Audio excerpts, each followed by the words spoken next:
I call to order the regular meeting of the City Council, October 21st, 2014. Let the record show that 4 members are here.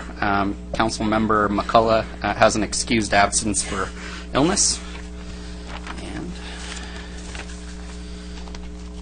let's see here.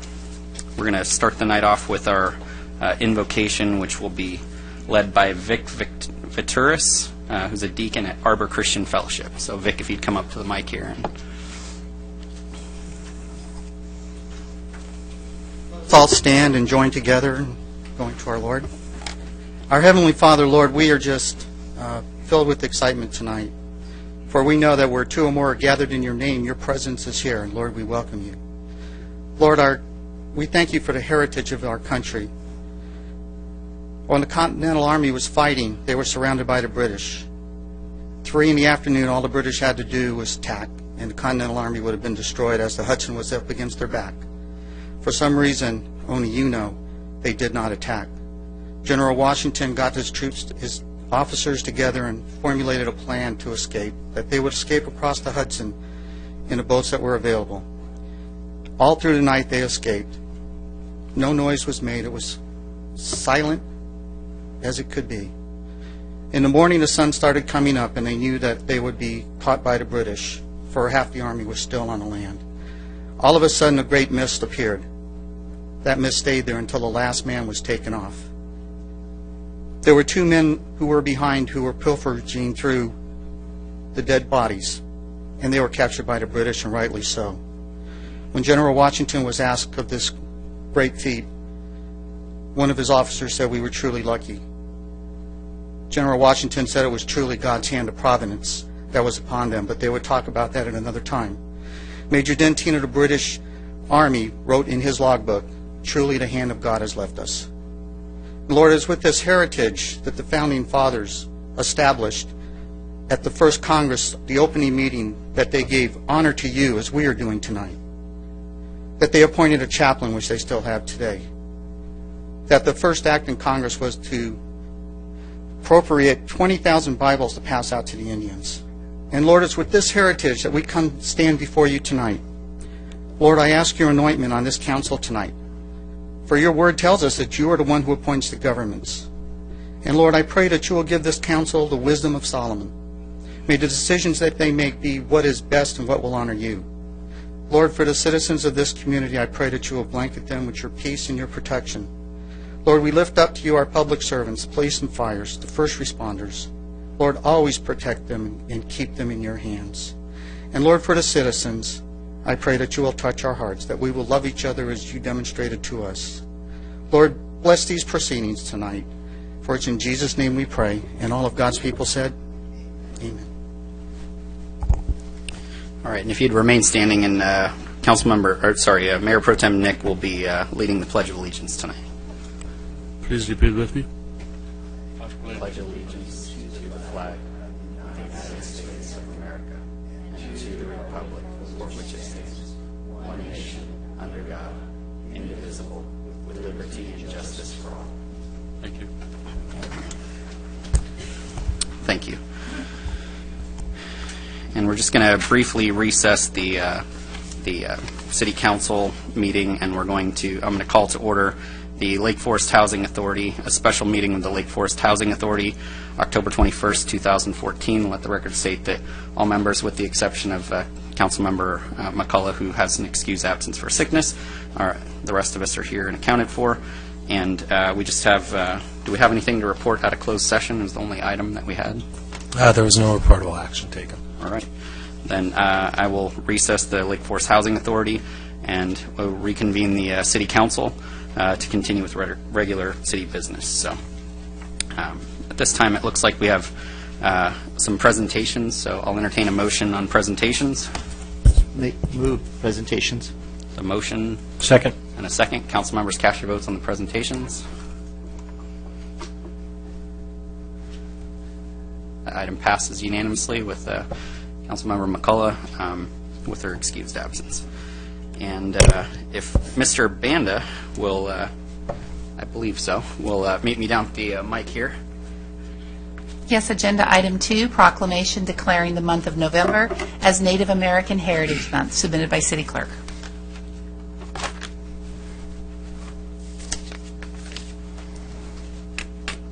Thank you for being here tonight. So, if you'd like to say a few words. Good evening. On behalf of the board members of the Four Directions Education and the Native American Indians, we serve Orange County.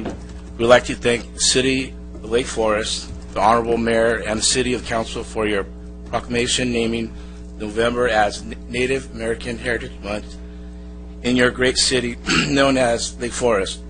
As we say in our language, thank you, and our hearts are forever grateful. Thank you. Thank you. Well, and just a little brief history about Native American Month, but at the turn of this century, Native American Heritage Month began as a day to honor the first Americans.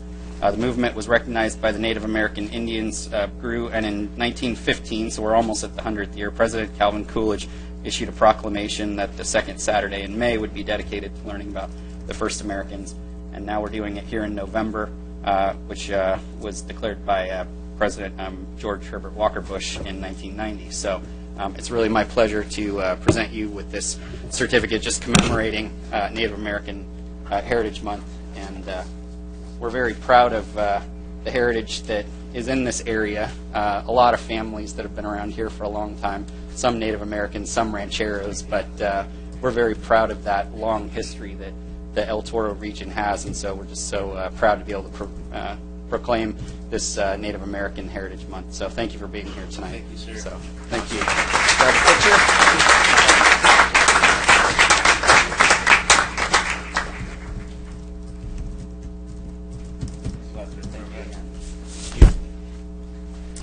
All right. Agenda Item 3, Certificate of Recognition for the OC Titans on their 2014 National Youth Baseball Championship, submitted by City Clerk. Great. And if I see a bunch of baseball players in the room, so it's so great to see you guys. Congratulations on an awesome, awesome tournament. I see your coach is coming up, so how you doing? Well, thank you for being here tonight. So why don't you tell us your name and the team you coach here and some of their successes. We're the OC Titans. Most of our kids played Little League in Lake Forest, some of them in Mission Viejo, a few of them. At the beginning of this year, we set out our main goal was to go to Cooperstown, New York, and play in one of the biggest 12-year-old tournaments in the country, maybe the world. We didn't research that. But there's a lot of local teams that had gone and gotten close, 5th, 10th, 12th. We went through the tournament, ended up playing a team from Ventura, California in the championship. It was raining on us. Our whole year was set up for that one game. We were 8-0 through the tournament. Last game, we ended up winning in extra innings, beating the team from Ventura, and it was just an incredible season. All year we had been pressing the boys. The whole year, we had our record over the year was probably 25, 26-3, but the whole year was geared around going to Cooperstown, and the boys pulled through, went 9-0 and won Cooperstown, and it was just an incredible experience for all of us. Well, before we call each one of you up to get a certificate from the city, I just want to tell you how proud the city is of your accomplishment. I had a younger brother who was probably not too far off from your age. He might have been 13 or 14, and he had a similar dream that you guys had of making it all the way to the East Coast. I think it was a little after the Little League World Series age-wise, but and they fell short. They made it as far as Albuquerque and then didn't get across the country, but you guys managed to get all the way across and win the tournament, and Lake Forest is so proud of you guys. We're so glad to have you here tonight, and so we're going to invite each one of you up and get a picture, and then we'll take a group picture as well, and I'm just really excited for you guys. I know that you're probably great students, right? And great athletes. And so I hope in, maybe about 6 years to see you in Fullerton Titan jerseys, you think? All right. Okay. Well, let's start with our certificates here. And all of them. Yep, sounds good. This first one's Jack. So if you want to state their names. Jack Korthals. Congratulations. take a picture? All right. You want to join in, Coach? Okay.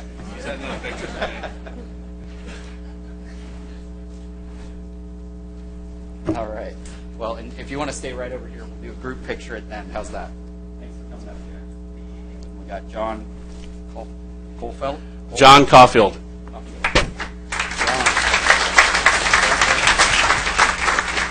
What position did you play, John? Outfield. All right. You a UCL fan? You a right fielder, or are you more of a Mike Trout guy? Yeah. You don't know. Well, we got our pictures, so hey. Thanks. You can join him up there, and then we'll take a group picture. All right. Next one's TJ. TJ Rowland. All right. What position do you play, TJ? Left field. Left field. All right. Very cool. Congratulations here. All right. Good job, TJ. All right. Here's Brady Casper. Brady Casper. All right.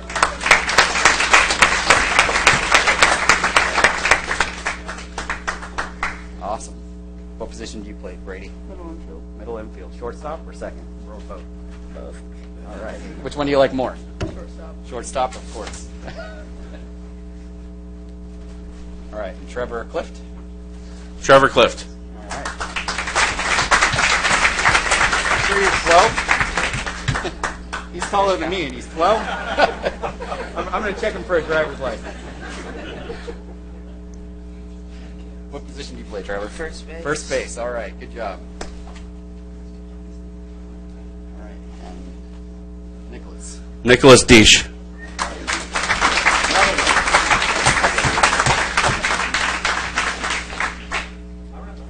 We grow up big here. Congratulations, Nicholas. Thank you. Nick. Nick Barcelos. You got a city pin.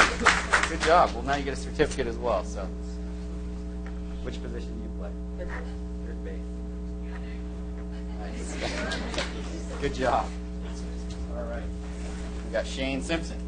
Shane Simpson. Thanks a lot. There you go. What position do you play? Catcher. Oh. I don't think I could ever be a catcher. I need a good hand. Okay. Chase Nenad. Congratulations. So, was it fun being out there? Yeah. Did you see the Hall of Fame? What was your favorite part of the Hall of Fame? It's probably the one that's like with all the classrooms. Yeah. All right. Well, congratulations. We got Drake Martin. Okay, Drake couldn't make it. Let's give him a round of applause. Dave. Okay.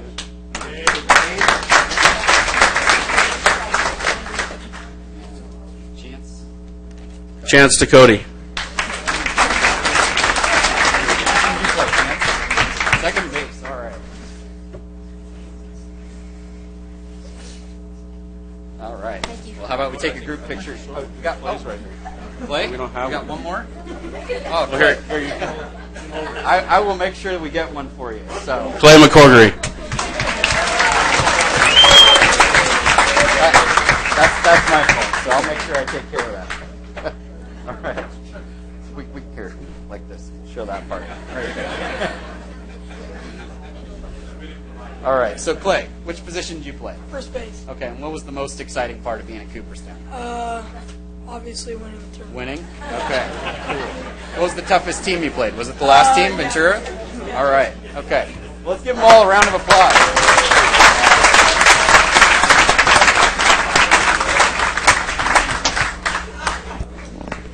I'll pop right in the middle here between these tall guys. A lot of parents will take some pictures. All right.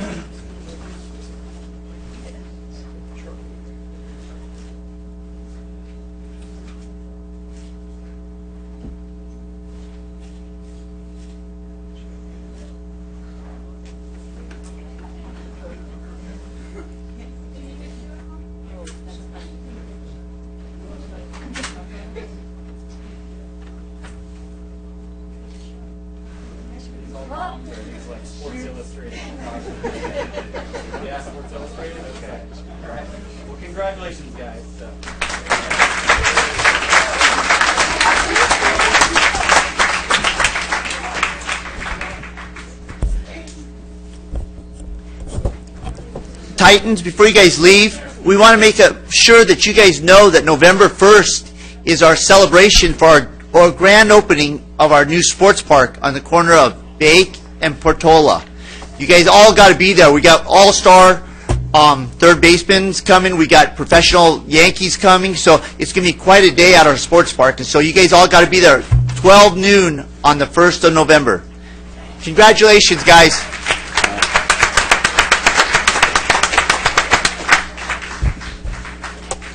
All right.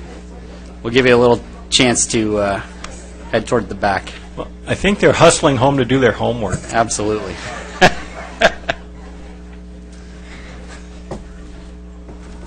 All right. And is our student liaison here tonight?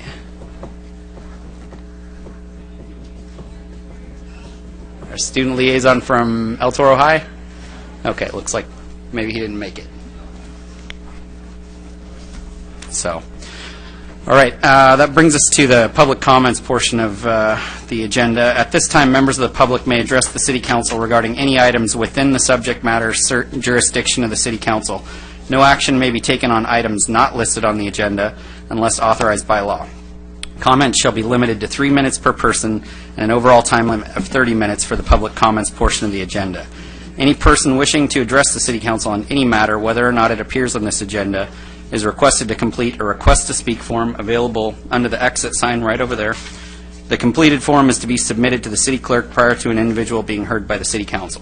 Whenever possible, lengthy testimony should be presented to the City Council in writing with 8 copies, and only pertinent points presented orally. Additionally, a request to register written comments form is available at the agenda public review counter, and you can fill one of those out and submit it to the city clerk if you don't feel comfortable coming to the mic. So, do we have some public comments tonight on non-agenda items? Marcia Rudolph, followed by Larry Gilbert.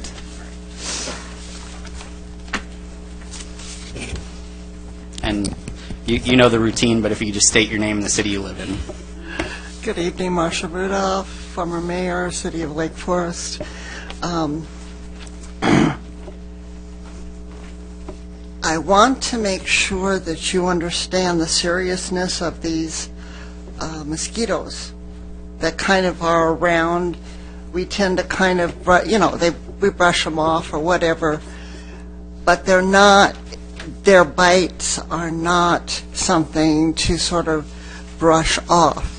At the last Vector meeting, we had a report from one of the Vector Control trustees of a couple in her city that had gotten bitten by this wonderful tiger mosquito that you hopefully have looked at the folder on.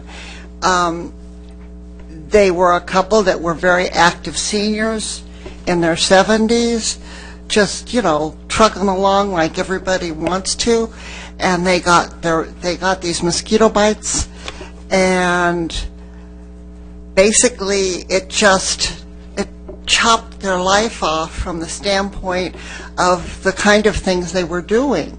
They got ill. They had all kinds of ramifications of the mosquito bite. In other words, folks, it's nothing to sort of brush off. Please report if you've got mosquitoes, particularly those little tiger guys that are in the flyer. It's important. Also, you may not be aware, but there are at least 2 cities in the county that are having spraying, midnight spraying for mosquitoes. So it's something that Vector Control is taking very seriously. And what I try to do when I come up here is say, we need to take it seriously. Also, probably in a couple of weeks, I'm hoping that the video that Vector Control has put together will be available and be put on the website so that everybody can see it, because it is quite powerful. And unless you thought you could just kind of brush off this whole mosquito thing, it kind of jerks you up by the bootstraps and says, no, you can't. So anyway, take care and read the flyer and keep your your home and your kids as safe as you can away from these things. Anyway, thank you very much. Great, thank you. Larry Gilbert, followed by Rob Spitznagel.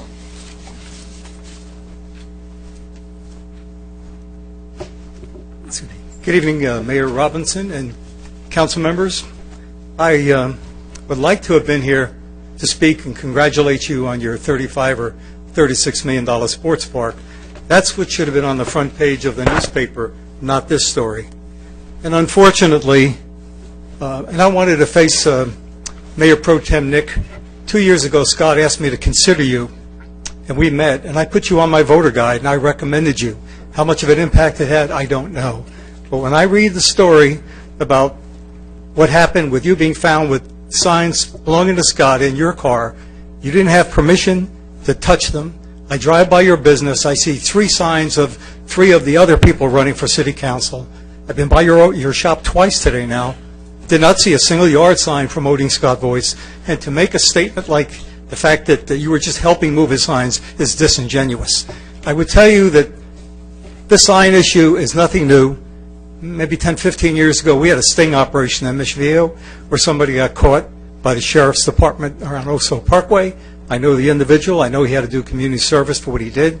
I do know we have a quadriplegic, Derek Reeve and San Juan Capistrano. His signs are being stolen. You can imagine what it's like for him to put signs up. So it's a competitive fight. We get it, be it from school board all the way up to Congress. The bottom line is that put your signs where you're supposed to. If they're taken because they're not where they're supposed to be, that's one issue. But if you get caught with somebody else's signs in your car, that's just unacceptable, and I'm really disappointed in you. Thank you. Rob Spitznagel, followed by Bob Holtzclaw.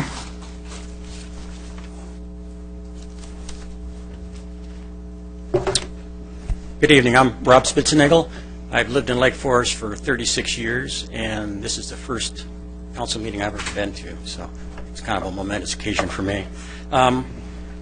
Before I lived in Lake Forest, I lived in Montana for 5 years, and I was a missile launch officer.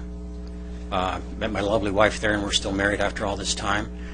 I graduated from the United States Air Force Academy before I went up there.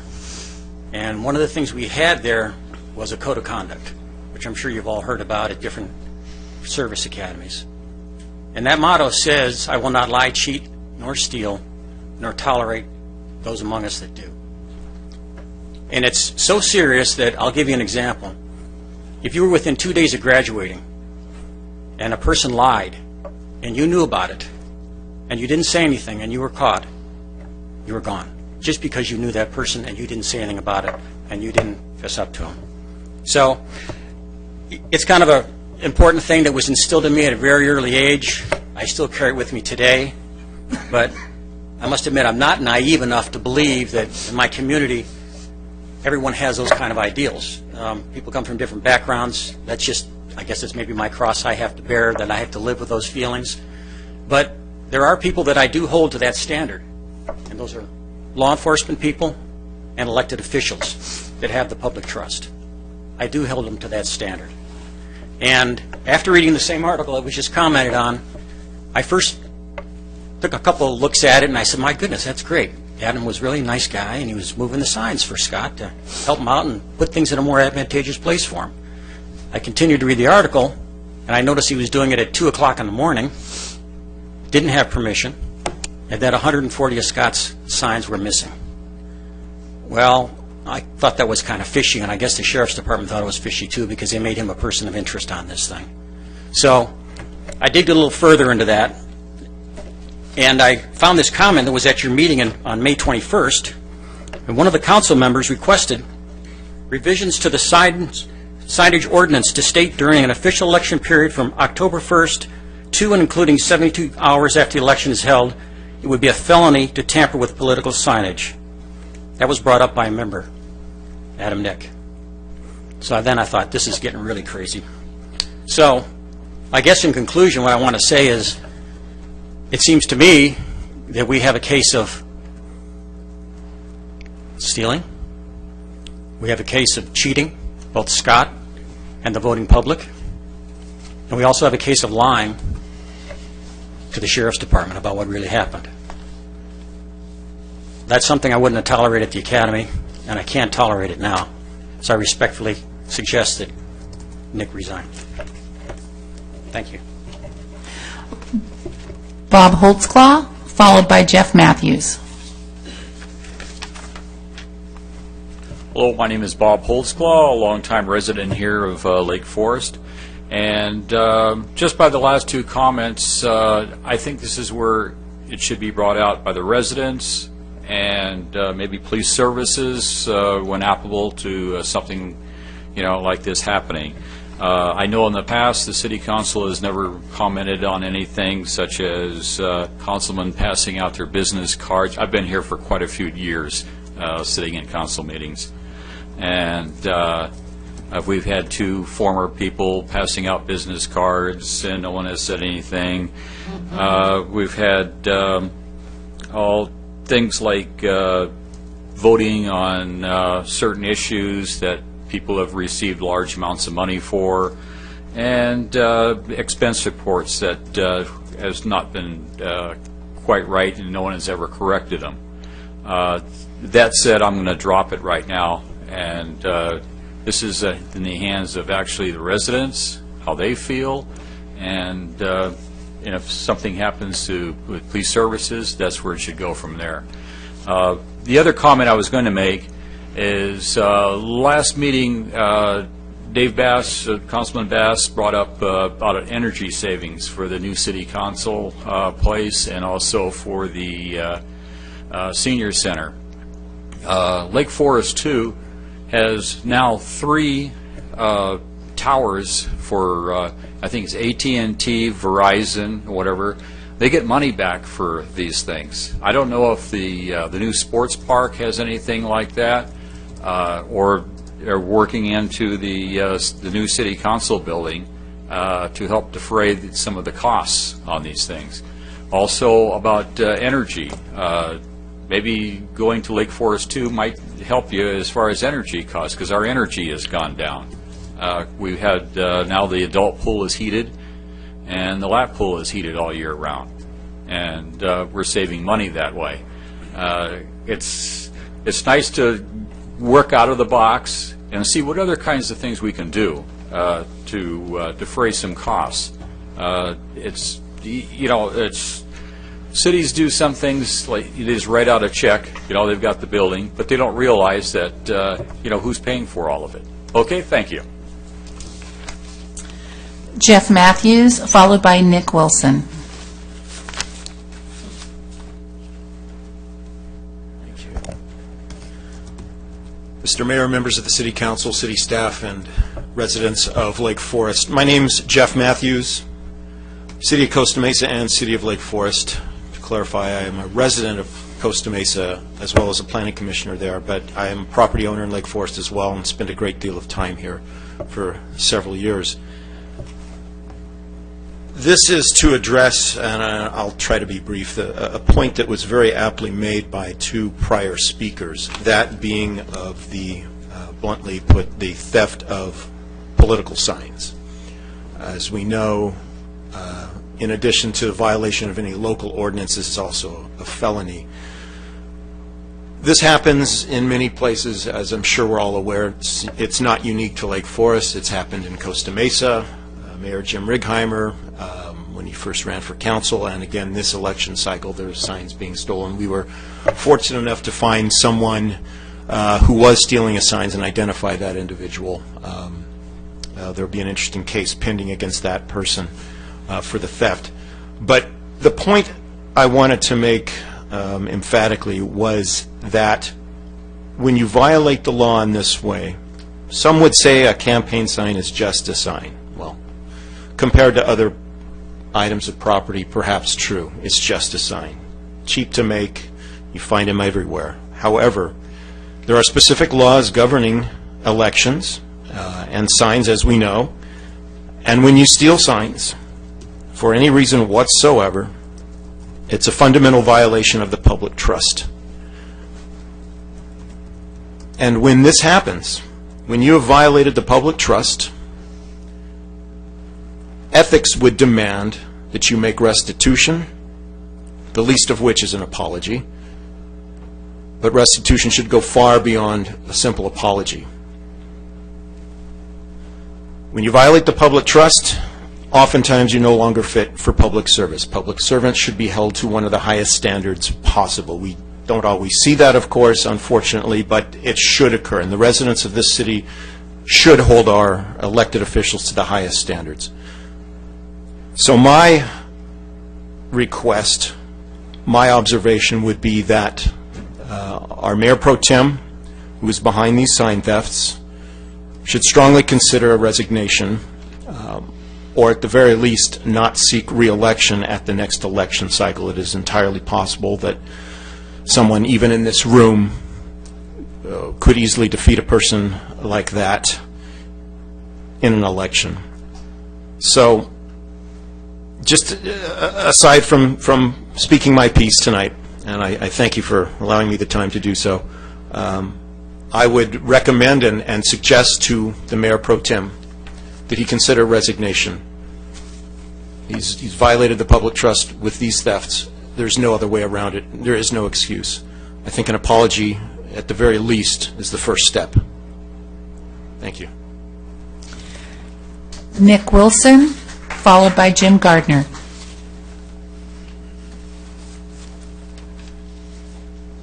Members of the council, my name is Nick Wilson, and I am a product of this city. I have lived here basically my whole life. I went to elementary school, junior high school, and high school in this city, and I plan to stay here for my whole life. In addition to that, I have been very active in politics here locally and throughout the county for over 10 years. I have kept a close eye on my city council here, and up until this point have been mostly very happy. But this latest election cycle has been, obviously, as you've heard from previous comments, what I would consider embarrassing. It started with blog posts, really, really bad attack ads, which were all basically just in bad taste. But the story that has been mentioned already before here tonight put me over the edge. I've never spoken to the city council. To be honest, I haven't actually come to very many of the meetings because I have trusted this council to behave themselves. I do have to echo a lot of the words that have been said before by other people. This activity is a violation of First Amendment rights. This is number one, American free speech are your campaign signs. And to have someone mess with them is absolutely a violation of public trust, and there's no other way around it. I have heard things about criminal charges and felonies. I'm not an attorney. I've heard talk about things like resignation. Obviously, that's not up to the people who are responsible to make those decisions. Ultimately, if it comes down to it, it may be something where we need to consider a recall. Tonight, what I would like to say is that I just expect better from my city council, and I expect better especially from the people who are seeking a spot in this city council. So I don't know who Adam Nick is supporting in these actions, but I would really hope that those people would come forward and forcefully and clearly say that they repudiate these actions and distance themselves from them so that we may move forward as a city with some respect for ourselves and to get some respect from our neighbors, because this is bad. It's just really, really bad, and I think the number of people in this room may speak to that. So thank you for your time. Jim Gardner, followed by Tim Morissette.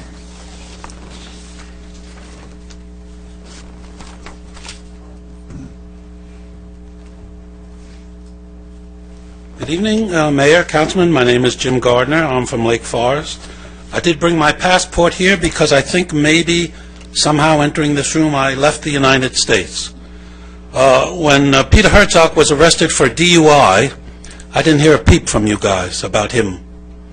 When he was convicted of a DUI, I didn't hear a peep from you guys about what he did. Mayor, when you were caught, when your company was caught falsifying the weight on their trucks and you paid a fine, I didn't hear a peep from anybody about that. When Mr. Voigt was caught lying about being the mayor of Lake Forest while soliciting fees, I didn't hear a peep about that. When Mr. Voigt was caught putting his signs out before the 45-day thing, I didn't hear a peep about that. When Mrs. McCullough tried to get you, Mr. Mayor, and you, the city manager, and the police chief, to look at Mrs. McCullough's... Please direct your comments. I'm talking to you. Towards the council, please. When Mrs. McCullough and the misuse of public funds, I didn't hear a peep from you people. If my signs have been stolen, my signs have been stolen right here from the city, right outside the city thing. I'm as upset about stealing signs as anybody is. But as far as I know, this is America. We're innocent until proven guilty. Mr. Nick is guilty. Not only will I be the first one up here to call his resignation, if we have to, I'll be happy to lead a recall against him. But, would you like to say something and take my time, Mr. Voigt? Just direct your comments here. Okay. It's America. It's a person of interest. That's a show. I like that show. He hasn't been arrested. There are no search warrants. It seems to me it's America. He's innocent until he's proven guilty. Proven guilty, I support everything that everybody said. And as you know, and as I have been in the past, I'll be the first one to come forward based on the facts. But it seems to me that you gentlemen, sitting there up from the dais, commenting on this, when you haven't commented on so many factual, egregious incidents associated in the past, seems to me you've done a disservice to the city and to Mr. Nick. Thank you. Thank you. Tim Morissette.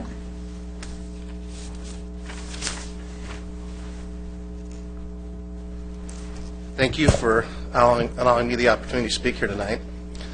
I apologize. I came in late, so I don't know everything that has been said.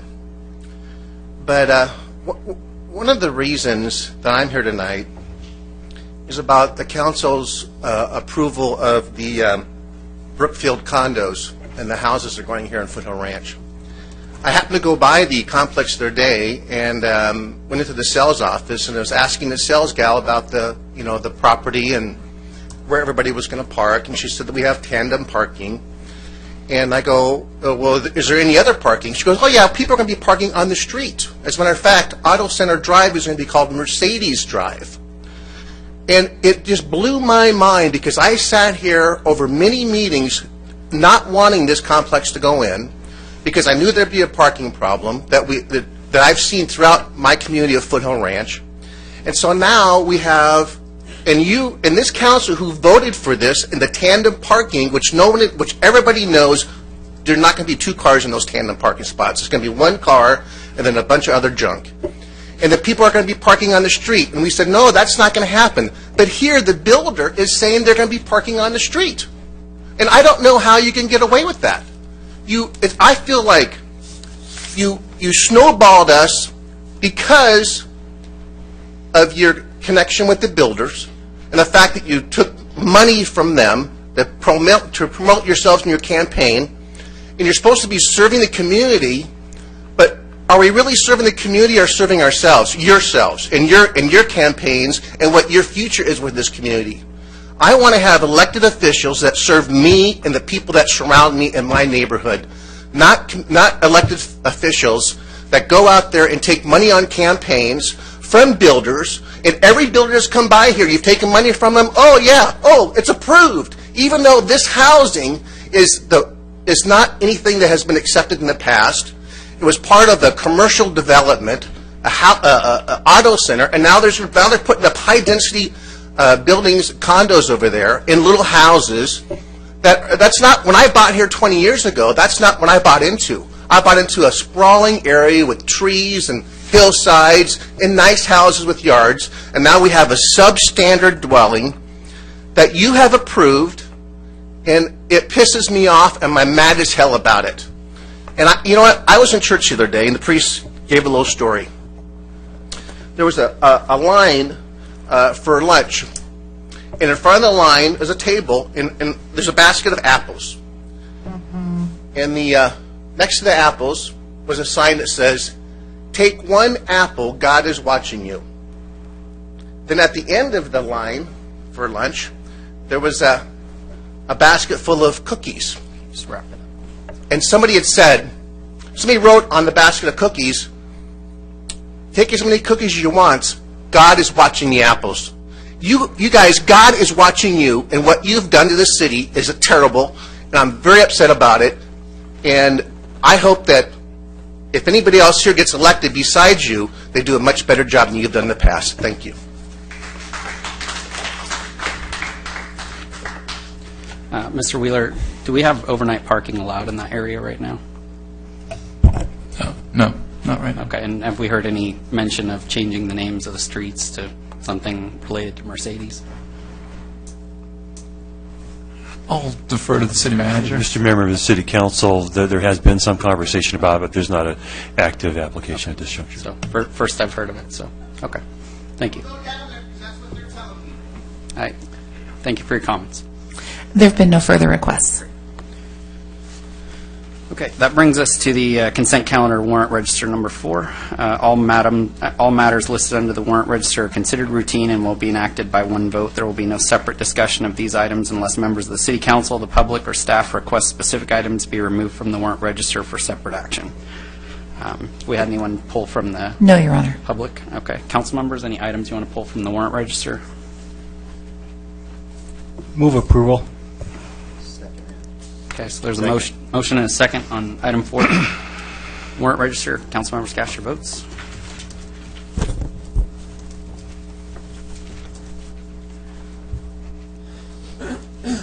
Item passes unanimously with Councilmember McCullough with an excused absence for an illness.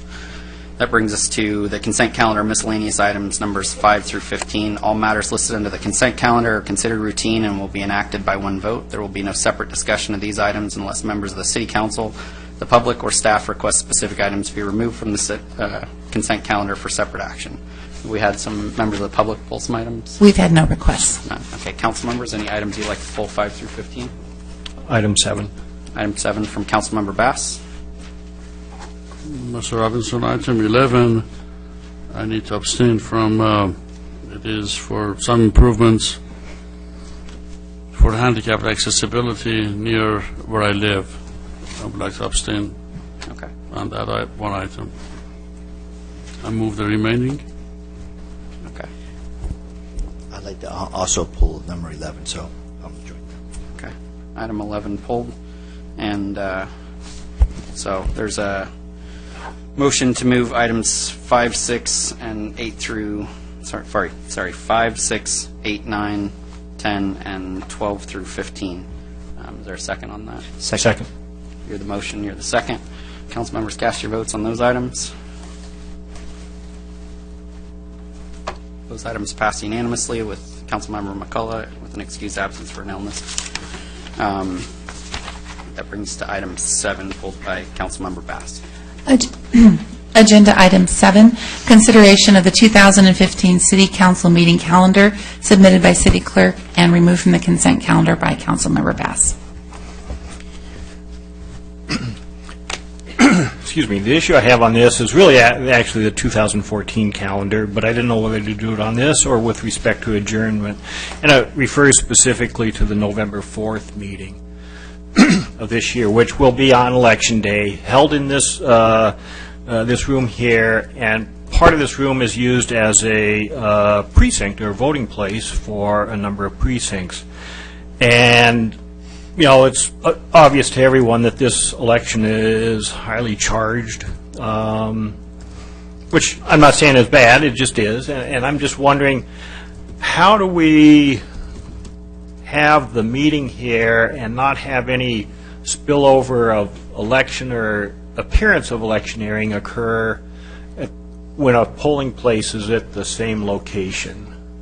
I haven't voted here in this location. This is my precinct. I'm just wondering how we effectively deal with that.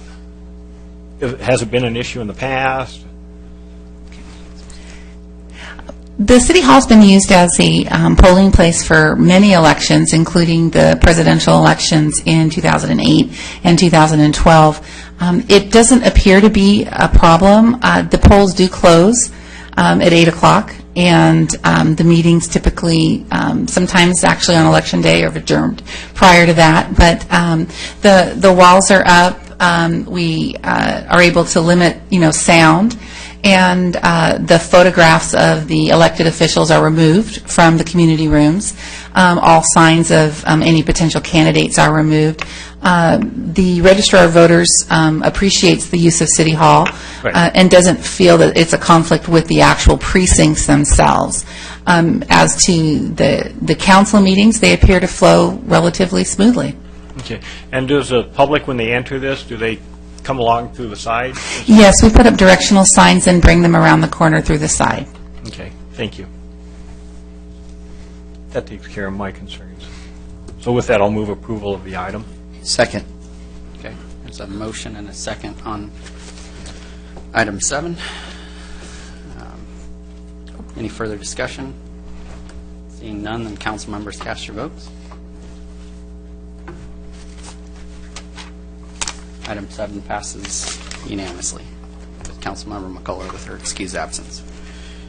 And it's going to bring us to item 11, pulled by Councilmember Voights, and then recording an abstention from Mayor Pro Tem Nick. Agenda item 11, bid documents for ADA access ramp improvements Phase 7, Public Works project number 2013.01, submitted by Director of Public Works, City Engineer, and removed from the consent calendar by Councilmember Voights. Mayor, if I could just pipe in, if this is just for a quick point of clarification, then it wouldn't be considered contested, but if it's for debate, then we'd have to clarify. Just a point. We're on our way to completion, and this is 36 more ramps. Do we have an estimated completion for all the ramps in the city? Not offhand. I'd have to take a look at it. Much of it depends on the federal government and the federal budget each year, where we use the CDBG funds for that funding. So we've done anywhere from, I think, a low of around 30 or so to a high of 70 ramps, and in that range generally each year. We have about 800 ramps total. I think we're about halfway done. So of the 800, are there a limit on how many we can do every year according to the grants from the federal government? Yeah, so what we do is we'll take the grants that we know are coming in and then take as many ramps as we can, bid it out, and then, there are some unknowns with whatever bid's going to come in, and we do as much as we can, and we maximize that money every year. Obviously, for someone that uses the wheelchair ramps, it's beneficial to me and those that are using strollers, and so that's why it's my concern. So with that, I'd move approval. Thank you. So a motion to move item 11. Second. Second by Councilmember Bass. Council members cast your votes, and there's an abstention from Mayor Pro Tem Nick. So the item passes with 3 ayes, 1 abstention, and then 1 Councilmember McCullough excused.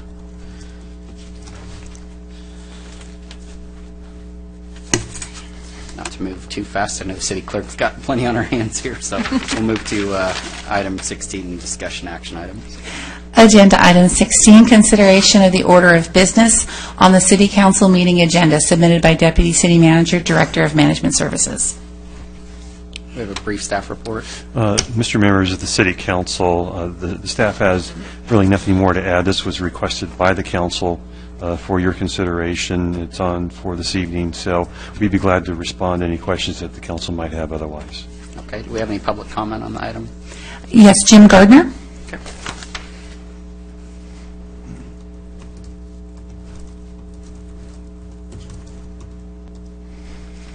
Good evening, Mayor, council members and staff, fellow residents. My name is Jim Gardner. I live here in Lake Forest. The end of the meeting and the council comments. Normally, there's only about 3 people in the room when that happens. And, we're bored to tears, generally speaking. Those are pretty much used for self-aggrandizement and for some technical reporting that has to be done in order to justify the money that you spent. Generally speaking, it's great to have people here from this democracy. I think if you start off with council comment, you're going to kill you're not going to incentivize the people who come. As a person who sat through council comments before, they just really aren't that involving and interesting. So I think it's a good idea. I understand why you want to do it, but I just feel as if, generally speaking, that would turn off a lot of people who sit here and go through the rest of the agenda, which is really important. On a night like this, when we're rushing through it, it probably doesn't matter. But on nights where there's a lot of people, et cetera, it probably does. So Speaking only for myself, I would prefer if they stayed at the end so I could leave early, rather than have to sit through them at the beginning. Thank you very much. Have there been any other public comments? We've had no further requests. Okay. Just before we get into this, in each one of our agenda packets, it clearly states what council comments are supposed to be for and what they're not supposed to be for. I've given a fair amount of leeway to all my colleagues this year, and I think that people who've served in the mayor position have in the past as well, but I'd just like to run through that real quick just so that we're all very clear on what council comments are supposed to be focused on. So again, this is in your green sheet on the back page, but city council members may comment on agenda or non-agenda items, matters. No discussion may take place on any item not appearing on the posted agenda. Council members may ask a question for clarification, respond to statements made or questions posed by the public, make a brief announcement, or make a brief report on his or her own activities. There's an AB 1234, which some of the council members have to focus on when they've gone on trips at city expense. In addition, the city council may refer to staff or other resources for factual information, request staff to report back on subsequent meetings, or direct staff to place a matter of business on a future agenda. No action may be taken on non-agenda matters unless authorized by law. That's really where we're supposed to be focusing these council comments. A lot of times, most of us, maybe not all of us, but most of us have gone on some tangents, and that's I can understand how that might bore the public from time to time, because we're really getting on our own soapbox. I think if we focus on what council comments are really called for, then who knows? Maybe people might be interested, but we'll be focusing on what the real purpose is. So that's just how I wanted to start off the discussion here. I know that Councilmember Bass brought this to the agenda, or at least initiated getting this to the agenda, and had consensus to bring it, so I'll let him comment.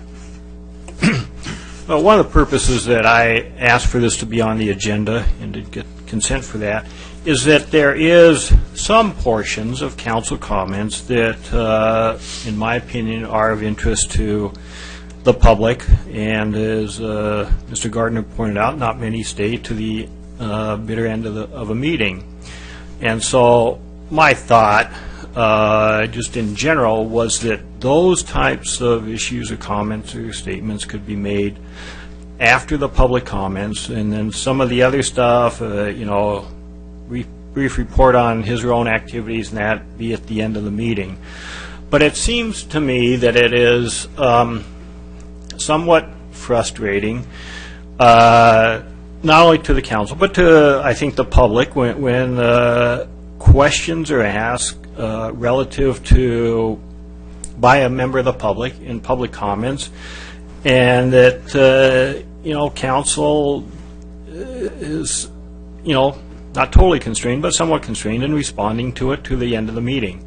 And so that was my thoughts behind asking for this. Certainly didn't want the report, the AB 1234 reports, to be early on. Just put those at the end. Those are required by law. Not many are interested in those reports. I totally agree with that and understand that. And I also want to make sure that the city manager and staff have the flexibility on the agenda when there is an item that is of that generates wide interest among the public, to place that early on in the agenda. A public hearing or a matter that there is a lot of people here to comment on. They've already filled out comment cards. If it's known before, maybe that's put on early on the agenda, or at the time of the meeting it's moved up, so that the majority who are here for a particular item, we wish they'd all stay for the entire meeting, but in reality they don't want to, that there'd be the flexibility to change the order of the agenda as to be more responsive to the public who are coming to the meetings. Great. Any other discussions on this particular item? Okay. Does the staff have any response to that? I mean, from my experience as mayor, just to start off with the last part, there have been a couple instances this year where we've chosen to jump ahead in the agenda when we felt like there was a significant public interest in the item and just move it up for time's sake. But I don't recall that happening too many times, probably just a couple times. So, Mr. Members of the Council, that certainly has happened over time. It's usually sort of a game day call in which it appears that there's a significant amount of people who want to speak on an item, and so the mayor ordinarily might move that with the consent of the council, and usually it's just done unless the council members want to object to it. But the mayor has fundamentally some ability to manipulate that agenda as long as no one wants to disagree with you. So I think that's already there. I think Councilmember Bass aptly put it in terms of having some flexibility in what it is that you're trying to do and achieve that night, but sometimes that you're not going to know it. The order of your agenda is actually set, however, by you, and so if the council wishes to change that as it currently exists, in order to ensure that broad categories are always in the same order, it's certainly your prerogative to do. It's your agenda, your ability to set it. Staff's input would be to remain flexible, as indicated in the instance that you do change the order of things, that you're able to bring something of consequence up a little bit earlier. But I think that's probably inherent in past practice and would be something that we would suggest you continue with, either formally or at least informally. In terms of where council comments are, certainly you've heard speakers and comments made by all of you over time. I think it's really within the prerogative of the council to decide when the best interest of the community is served. In terms of the things that you might add to it, you might be able to bifurcate comments, as perhaps was suggested by Councilmember Bass.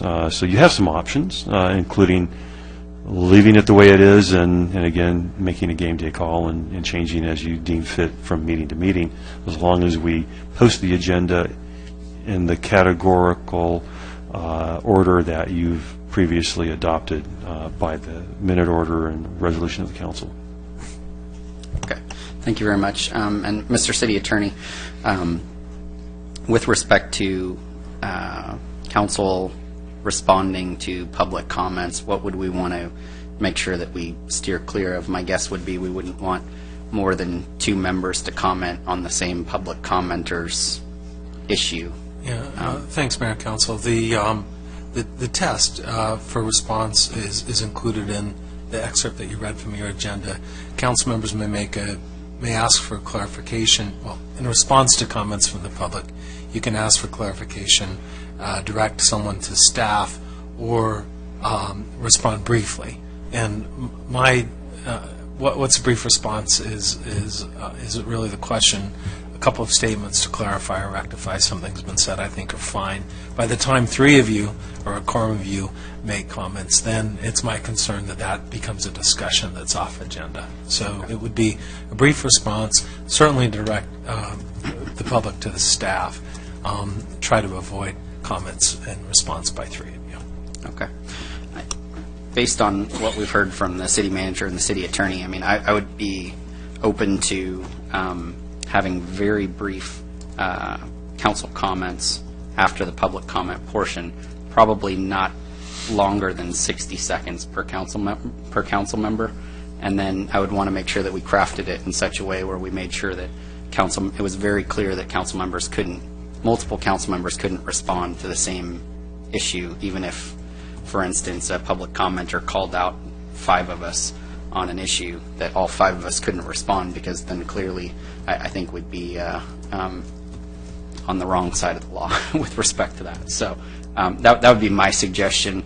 That way, council members feel like they can comment, but we keep it very, very brief. So I don't know what your thoughts are. But. Well, let me suggest something. In the council comments after the public comments, the council comments, in addition to what you said, could only be limited to what the public has stated, not anything else. And That protocol works fine if that's the council's wish. Okay. But you know, one of the things I thought you were kind of going with when you suggested this, and I read it over, was possibly not to make our government agency requirements on that, but the fact is to talk about maybe announcements that we had or topics other than those required.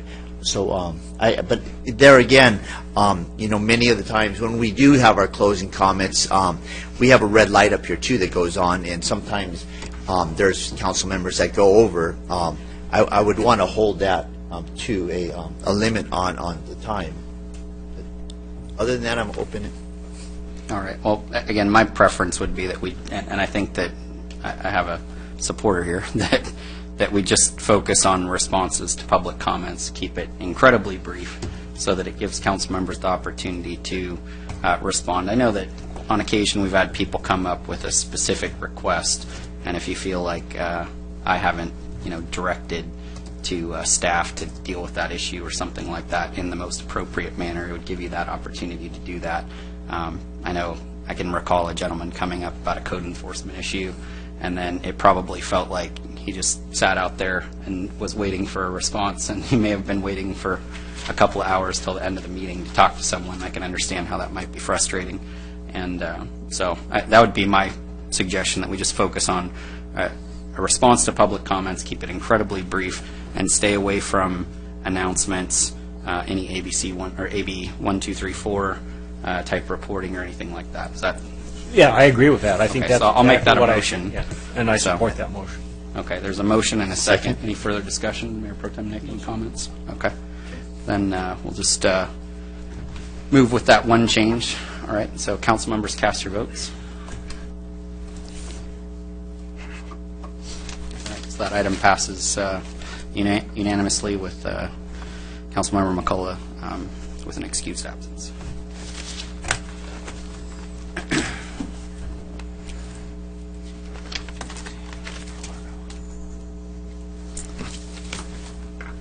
Agenda item 17, consideration of City Council written communication policy submitted by Deputy City Manager, Director of Management Services. Again, Mr. Members of the City Council, this was requested by the City Council. The staff has put together some suggestions for you. We have nothing further to add at this juncture, but we'd be glad to respond to any questions that you might have. Okay. Do we have any public comments on this item? No, Your Honor. Okay. We'll bring it back to the council for discussion on the item. You know, I think in the big picture, what's happening now, for the benefit of the audience, is that we will get emails at our city email address.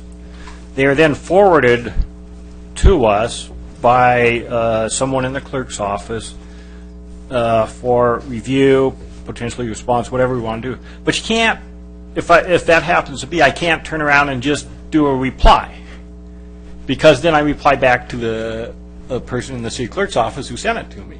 And I think the idea is, I mean, we have to keep record of all these emails, but if council had the ability to access the email, our specific email account, then we could do a reply. That reply remains in the archives of the city, so that's there, and then it just seems to make things a lot more efficient. I think that was really your intent in this, a large part of it, if not. Yeah. Precisely. I just see it as a waste of staff time, and I understand the reasons why we had to move forward the way we did over the past few years, because it was very cumbersome to be able to save that information without going through this process. Now that our the primary part of this agenda item, I guess, or maybe not the primary, but one of the primary, is with respect to email correspondence. With that new system in place, I think it kind of makes a lot of sense right now. Hopefully save some time in the city clerk's office, allow them to be more productive for the residents who maybe want passport services or whatever else they want, and not pull their time away dealing with some mundane details of getting information to us.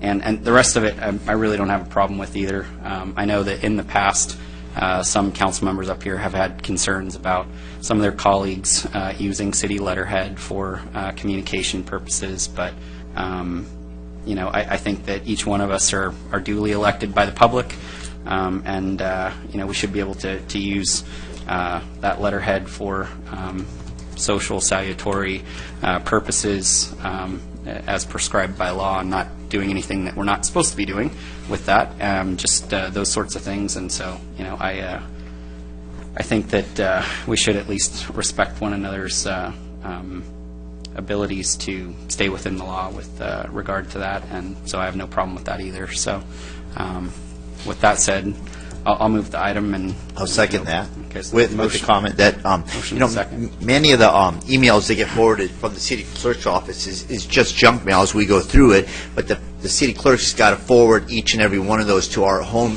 email after it comes through the email of the city. So this is going to save a lot of staff time, and so it's actually going to be a great time saver for you guys in the clerk's department. So with that, I second that motion. So there's a motion and a second. Further discussion? The other thing I wanted to ask on this is, with respect, and this happened to me, I had a former Boy Scout, my Eagle Scout, was applying for a scholarship to a graduate level school, and he wanted a letter of recommendation from me. Felt it would be stronger, look better if it came from a council member. And at the time, it was, currently not permitted to use city letterhead for that. But so I attached my business card and a letter of recommendation for an individual to be accepted into school or a scholarship or for a job is how you know them. It's not, and yeah, it gives a little added weight that you're a council member, but it's how you know them and what you can say about them. I know that a few years ago, a longtime friend of mine wrote a recommendation on letterhead of university, and he was a professor emeritus, so he wasn't even an employee there, but he was able to do that. And I just wanted to bring that up. I'm willing to go either way, whether we attach our business card when we send it or use city letterhead. I just want to know how we're going to, how this policy affects that. The city council correspondence, which is the use, is defined as correspondence. One of the definitions is correspondence sent by the city council, individual council members, or mayor regarding city business, or correspondence that identifies the author as a council member, elected official, or includes a city council member's City of Lake Forest business card. That's the definition of city council correspondence. The use of letterhead for city council correspondence is permitted. It's with the exception of email, all outgoing city council correspondence shall be on City of Lake Forest stationery or letterhead maintained here at City Hall and shall be signed by the council members or the mayor, and that copies are provided to the city clerk for retention. So the example that you gave is a permitted use because you're writing it as a council member, and as long as the city clerk is provided with a copy for retention under the Public Records Act, it would be a permitted use of the letterhead. Okay. And by the way, the letter that I did, I attached the business card, but I didn't put any city logo or anything on it. I just used my own paper. And technically, that letter, by using your business card, becomes city council correspondence, so a copy for our files would be appreciated. Okay, I'll do that. Okay, there's a motion and a second, so is there any further discussion? Seeing none, council members, cast your votes. Item 17. Item passes 4-0. Brings us to item 18. I'm jumping ahead of the city clerk. Agenda item 18, request for appointment, League of California Cities, Association of California Cities, Orange County, and/or the Orange County City Selection Committee, submitted by city clerk. So there's I don't think there's really a staff report here, but there's a variety of county positions that are up, including OCTA, Supervisorial District 5. I think one of the San Clemente council members is currently serving in that role, but that position comes up.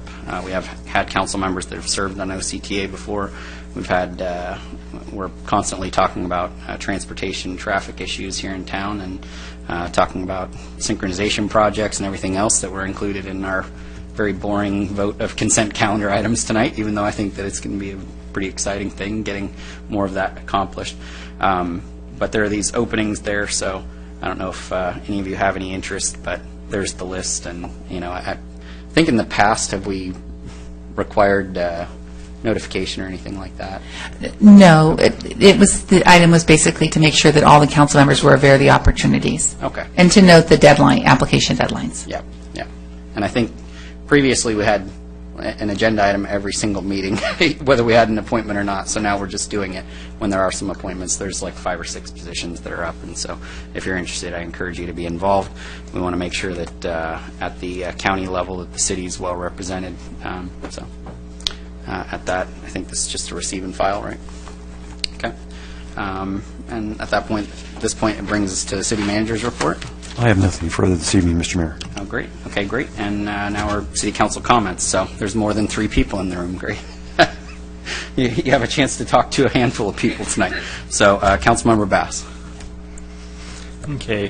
One item I will defer to the mayor to make the announcement on with respect to the sports park, which I think is more appropriate that he make that announcement. My comment tonight is I have an observation on the political race here in Lake Forest. You've heard tonight, you've read in the newspaper, you received mail, some good, some on the negative side. You've heard about the yard signs and that.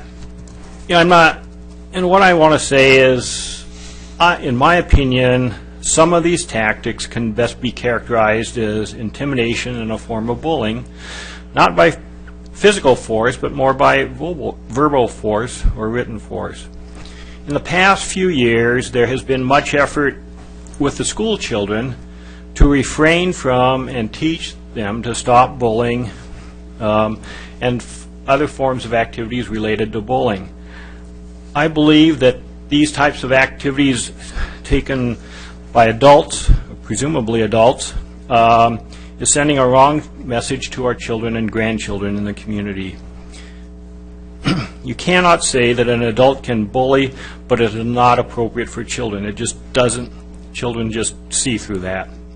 So with that, I'd call on all candidates in the next 2 weeks to be civil, and this applies to me too, in the remaining days of this election and put forth the positions on the issues and not on the negative type campaigning. And that's all my comments for tonight. Thank you. Councilmember Voights. Obviously, we have a longtime member of our city council, Ms. Kathy McCullough, is not here with us, and I just wish and hope that all of you keep her in your thoughts and prayers. She's doing well and getting better, so if she would appreciate your thoughts and prayers, and so thank you for being here tonight, and I have nothing further. Okay. Mayor Pro Tem Nick. My first inclination was to stay quiet, but that was my first inclination. 30-some odd years ago, I was incarcerated for a year. Don't go around saying it was a murder. No, it was a political prison. I was arrested November 4th, 1979, outside of the American Embassy, trying to stop what was the hostage takeover that lasted for 444 days. I tried to stop it.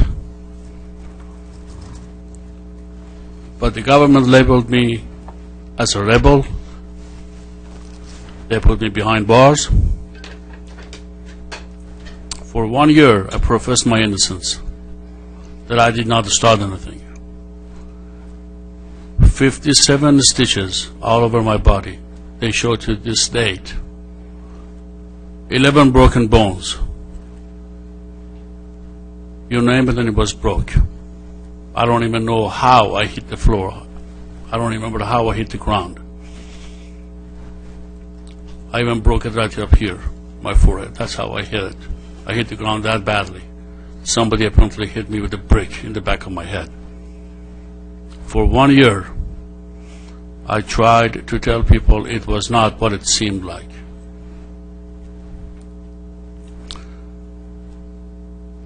Here the police can hold you up to 48 or 72 hours. And if they don't charge you, they have to let you go. There, the police in the Middle East can hold you up to 1 year.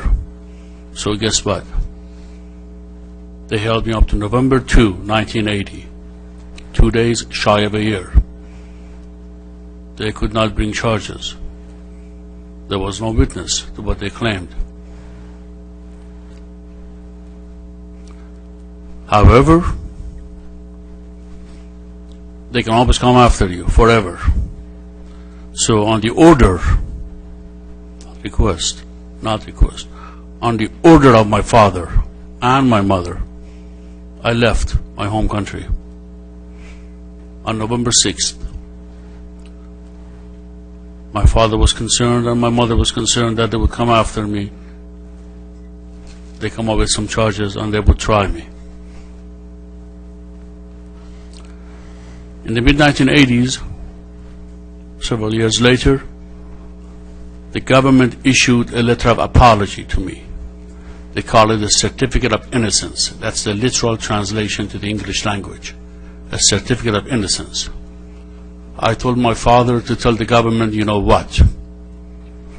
My father, God rest his soul, told me to watch my language. So imagine what I told him over the phone for him to tell the government. That was of no value to me. I wanted my 1 year back. They also issued me what is almost unheard of. They forgave my military service. See, there you don't serve just because you want to. It's mandatory. The entire Middle East, minimum 2 years. Even Israel, which is a democracy, it's the only democracy in the Middle East. It's mandatory military service. The government forgave my military service to make it up to me. It was not of any value to me. I wanted my 1 year back. During which time they starved me, they urinated on me, and you name it, they did. A few months of which I was in solitary confinement, at which time I improved my English and some other academic disciplines. I wanted to make sure that I kept up with the schoolwork.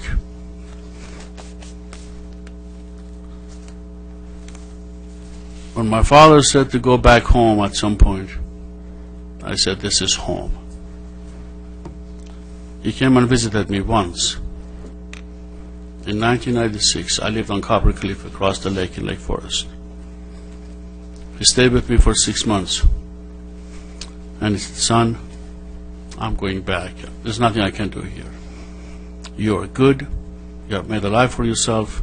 You got neighbors who love you. You got friends who love you. I never believed it, but now you are part of this family.